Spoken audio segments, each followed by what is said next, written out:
Comment réussir à rompre en douceur?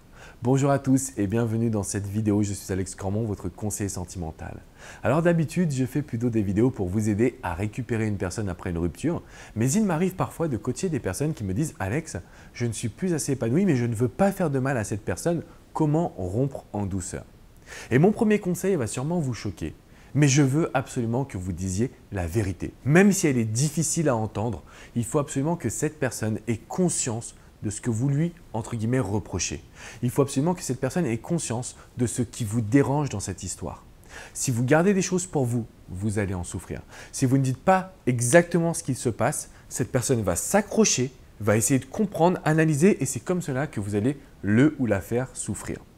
Alors pour rompre en douceur, on va d'abord dire ce qui ne va pas. Deuxièmement, on va également énoncer quels sont les bons souvenirs que vous avez de cette histoire, mais surtout les raisons de cette rupture. Ce que je veux dire par là, c'est qu'il faut contrebalancer positif et négatif. C'est comme ça que vous allez pouvoir exprimer à cette personne et donner des explications sur le pourquoi de cette rupture. Par exemple, entre nous, on a vécu une histoire formidable. Je me rappelle de nos dernières vacances, mais je me rends compte qu'au quotidien, c'est la distance qui nous a tués. Et aujourd'hui, je ne suis plus assez heureuse. Donc, en donnant des explications sur ce que vous avez vécu, en donnant des exemples précis, vous allez surtout expliquer également que vous avez retenu du positif, mais que ce n'est pas suffisant. À partir de cette manière-là, vous allez annoncer une rupture avec des explications, avec une franchise. Et là, vous allez pouvoir rompre en douceur. Alors peut-être qu'il y aura forcément des pleurs, de la tristesse, de l'amertume, peut-être pendant un certain temps de la colère. Mais je peux vous garantir qu'il n'y a rien de mieux que pouvoir rompre dans ces conditions. Je sais que ce n'est jamais simple de quitter une relation ou une personne quand il y a eu de l'amour, quand il y a eu de la passion, quand il y a eu de l'affection.